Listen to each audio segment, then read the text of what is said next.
చందమామ కథ. మంచి కళ, పీడకళ. పూర్వం ఒక దేశంలో ఒక ధనికుడు ఉండేవాడు. అతను గొప్ప లోభి. పెళ్లి చేసుకుని పిల్లల్ని కంటే వాళ్ళు తన డబ్బంతా పంచుకుపోతారనే భయంతో బ్రహ్మచారిగా జీవిస్తూ వంట చేయటానికి మాత్రం ఒక నౌకరును పెట్టుకున్నాడు. తను కడుపు నిండా తినేవాడు కాడు, నౌకరును తిననిచ్చేవాడు కాడు. ఇలా ఉండగా సంవత్సరాది పండుగ వచ్చింది. నౌకరు యజమానికి తెలియకుండా రకరకాల పిండి వంటలు తనకు యజమానికి సరిపోయేటట్టు చేశాడు. భోజనం ముందు కూర్చొని ఈ పిండి వంటలన్నీ చూసేసరికి యజమానికి గుండె పగిలి, ఎందుకురా ఇవన్నీ చేశావు అని అడిగాడు. ఉగాది పండగ కదండి, ఏడాదికి ఒక్కరోజైనా కడుపు నిండా భోజనం చేద్దాం అన్నాడు నౌకరు. నిజమే నిజమే అంటూ యజమాని చేసిన వంటలో 30కు పైగా బలవంతాన తినేశాడు. అంత రుచిగల పదార్థాలు తాను తినకపోతే తన నౌకరు తినేస్తాడని ఆయన బెంగ. అంత ఎక్కి తొక్కి తిన్నా జిలేబీ వంటకం ఒకటి మిగిలిపోయింది. యజమాని పరిస్థితి చూడబోతే ఆయన పొట్టలో ఇంకా వాము పోచ పట్టే సందు కూడా లేదు. అందుచేత ఆ జిలేబీ కాస్త నౌకరు తినకుండా చూడాలనే ఉద్దేశంతో యజమాని, ఒరేయ్, ఈ జిలేబీ రాత్రికి గాని పాకంలో బాగా ఊరదు, రాత్రి దాకా దాన్ని తాకమాకు ఏం అన్నాడు. చిత్తం, రాత్రికే తిందాంలేండి అన్నాడు నౌకరు. కానీ పగలు తిన్న తిండితో యజమానికి రాత్రికి కూడా ఆకలి కాలేదు. అందుకని ఆయన నౌకరుతో, ఒరేయ్, ఈ జిలేబీ మనం ఈ పూట కూడా ముట్టుకోవద్దు, ఇవాళ సంవత్సరాది కదా, ఈ రాత్రి మన ఇద్దరిలో ఎవరికి మంచి కల వస్తే వాళ్లకు రేపు ఈ జిలేబీ బహుమానం ఏం అన్నాడు. అలాగే కానివ్వండి అన్నాడు నౌకరు.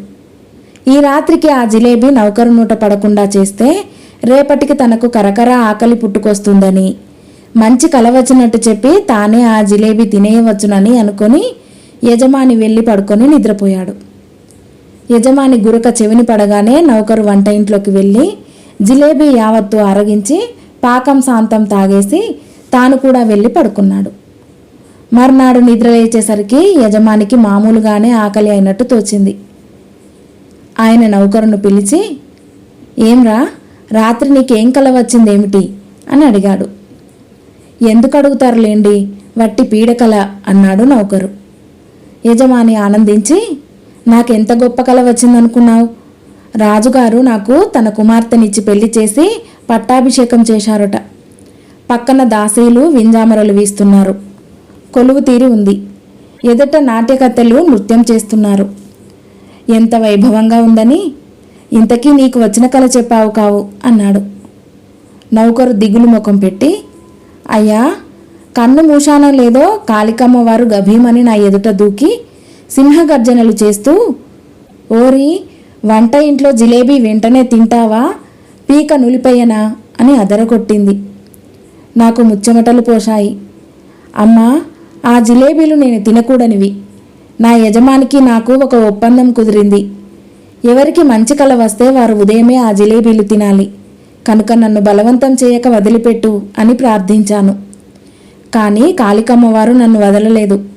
వెంటనే వంటగదిలోకి వెళ్ళి జిలేబీలన్నీ ఈ క్షణమే తింటావా, లేక నిన్ను విరుచుకుని తినమంటావా అంటూ ఉగ్రురాలై మీదికి రాసాగింది. ప్రాణం మీది తీపి గొంతుకి వంటగదిలోకి వెళ్ళి ఆ జిలేబీలని తినక తప్పింది కాదు అన్నాడు. యజమాని ఉగ్రుడై, కాళికమ్మవారు అంత గొడవ చేస్తే పక్క గదిలో నిద్రపోతున్న నాకు కాస్త కూడా వినబడదా? అయినా నువ్వు ఒక్క కేక పెట్టి ఉన్నట్టయితే నీ రక్షణకు వచ్చి ఉండేవాణ్ణి, పిలవకపోయినవట్రా దరిద్రుడా అన్నాడు. నౌకరు నవ్వుతూ, నాకా మాత్రం తెలీదా అండి, నేను తమ కోసం చూశాను, కానీ తమరు ఎక్కడో మంత్రుల మధ్య పట్టపు దేవి ప్రక్కన నృత్య వినోదాలు చూస్తూ సింహాసనాసీనులై ఉంటిరి. నన్న రాజభటులు రానిచ్చారా అన్నాడు. యజమాని నౌకరు యుక్తికి సిగ్గుపడి తల వంచుకున్నాడు. ఆనాటి నుండి యజమాని నౌకరు కూడా కడుపు నిండా తిండి తినసాగారు. కథ సమాప్తం.